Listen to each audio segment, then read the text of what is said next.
Shalom, shalom. Giving honor and praise to Yah, the creator and the maker of heaven and earth. This is your brother, Kashub Danite, aka Yeshaya Yisrael. Now, those who may know that I am what some may call an Old Testament based brother, or what some unfortunately call non-messianic. The term non-messianic is a term that should never really be used from any Israelites to Israelites. Also, the stance of the true Old Testament Israelites is not to bash the New Testament. It's to praise the Old Testament as far as that's concerned.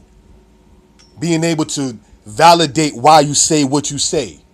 Being able to go in the book of Exodus chapter 1 to chapter 13 and then go to the Lahum Papyrus, the Brooklyn Papyrus, the Ipera Papyrus, and then be able to sit there and show why we say that the biblical account of the Exodus and the enslavement prior to that of the children of Israel in the land of Egypt is an actual historical event. That's an Old Testament based brother. Being able to go into the book of Joshua and being able to sit there and show from the Amarna records about how the Kabiru were attacking with Abdul Heba. That is an Old Testament brother.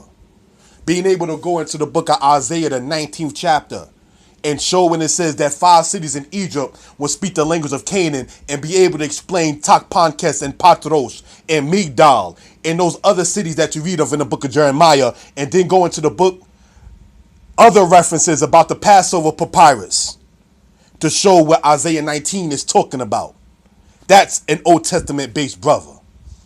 Being an Old Testament based brother means that you're able to explain your position as such. But when you are saying that you are Old Testament or Torah based, and you're using references that come from people who are atheists, you're not Old Testament based. You just a person who bashed the New Testament. And then the credibility at that time doesn't look too hot. And there are those who have done that. Comes from a lack of studying. You understand? If you are saying that you are an Old Testament brother, then be that. Because in the Old Testament, and we're going to read a little bit of it, and I have what many Old Testament brothers have, the Holy Scriptures. This being the Tanakh, the Tal, the Nun, and the Kaf, Thofit. See, some of us do speak Hebrew. The word Tanakh, Torah, Nebe'im, and Ketubim. The law, the prophets, and the writings. We're going to go to Exodus 11, verse 7, so we can gain an understanding concerning this kind of matter. All right? And it says as follows.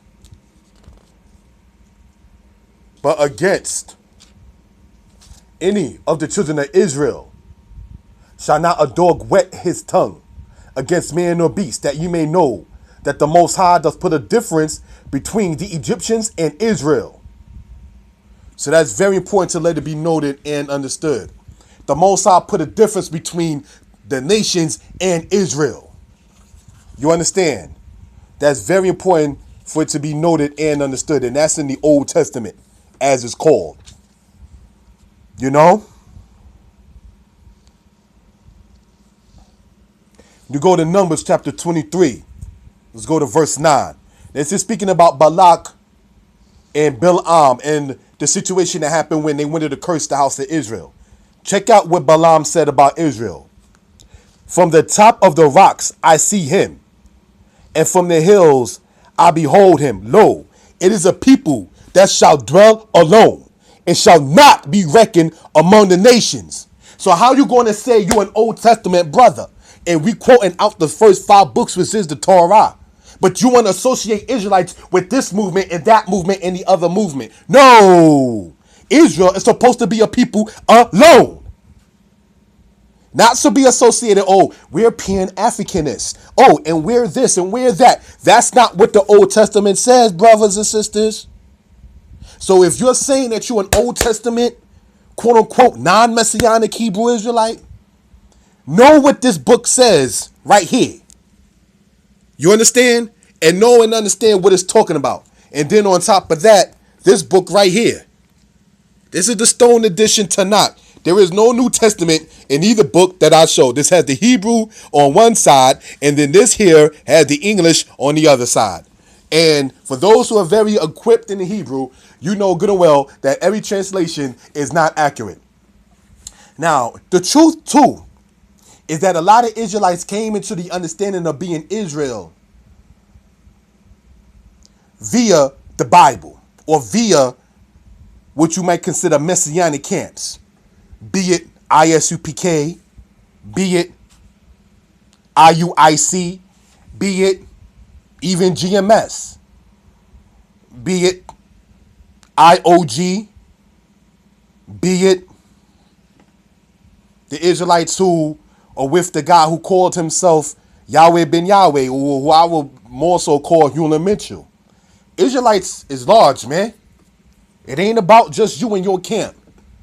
Any camp saying that they are the home of the truth, you may want to qualify your statement to say that is where you got your home and your truth.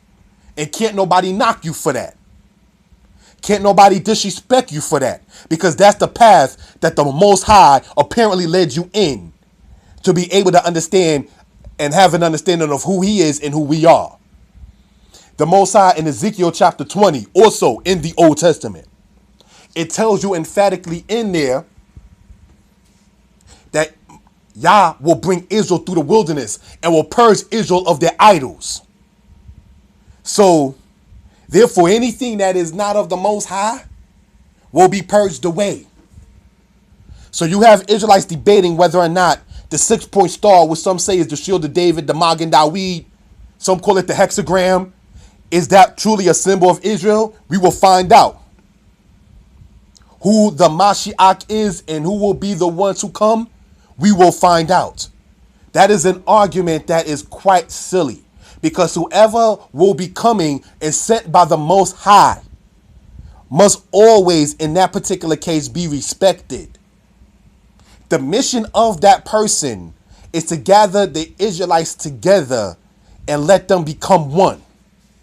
The argument that Old Testament Israelites bring concerning the whole issue between the Old and the New Testament, no offense intended, is the fact of the position that many hold, who they refer to in some schools as Yahushua, Yahshua, Yahawashai, to the Most High, as if he's one with the Most High. He was with the Most High in creation. That is the argument. That when you go into Isaiah chapter 44, the Most High said he created the heavens alone and the earth by himself. So there was no second to compare to him or to consort with Yah.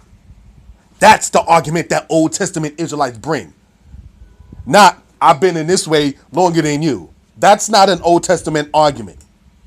Because then a brother who is what you would consider messianic, or he can say, or she can say, is, well, I've been in this for longer than you.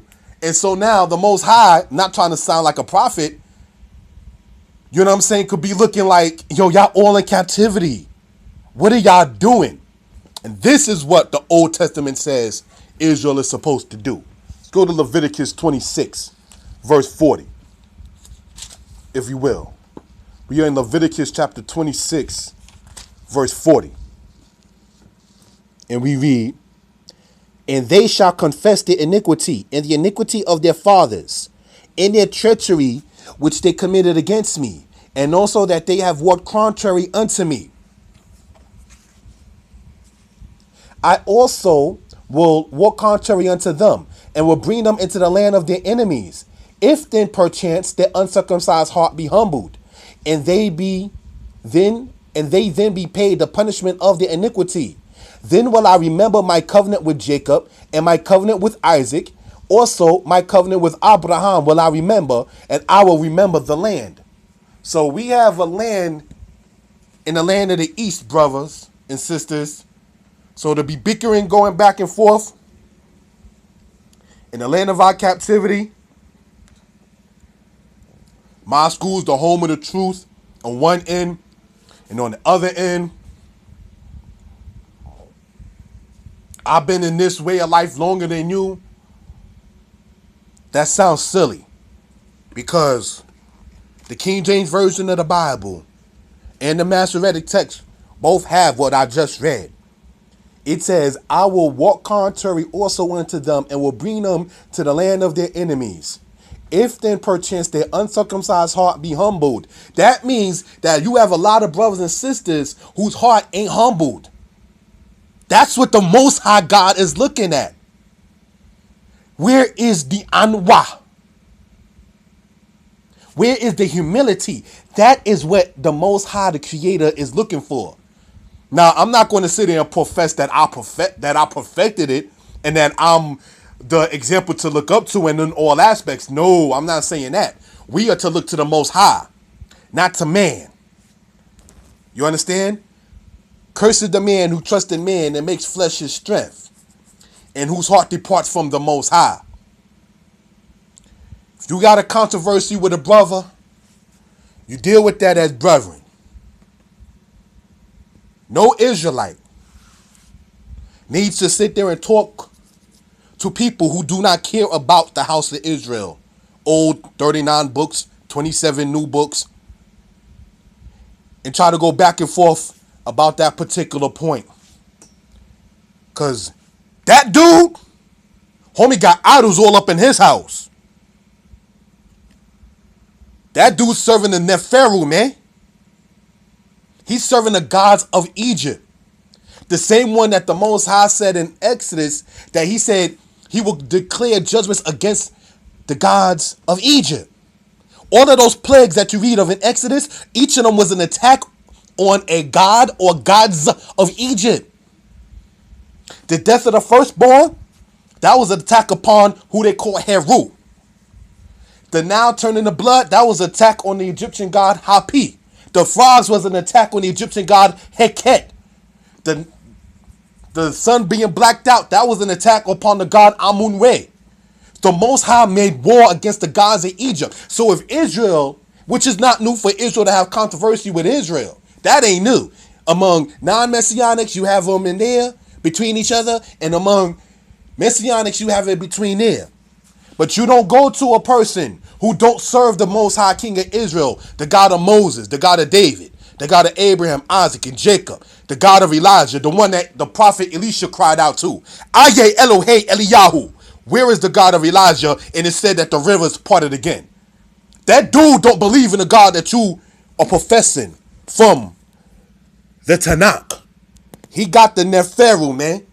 He got the gods with the P-E-I-P-E-N-I-S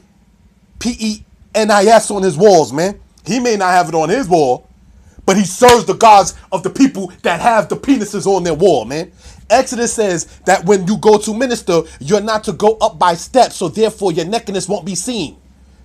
Look at the Ashwa Kwezi, which is his man's man, videos, and you will see all kinds of phallic symbols, vagina symbols. You're not supposed to have that being seen in the house of Israel, man. That's supposed to be covered up. So, with that being said, if you an Old Testament brother, be an Old Testament brother. And if you got something to enlighten me on, be you messianic or non-messianic, so be it. But you don't run to those who don't care about you, your teachers, your organization, to sit there and go and talk to them, man. All right? Shalom.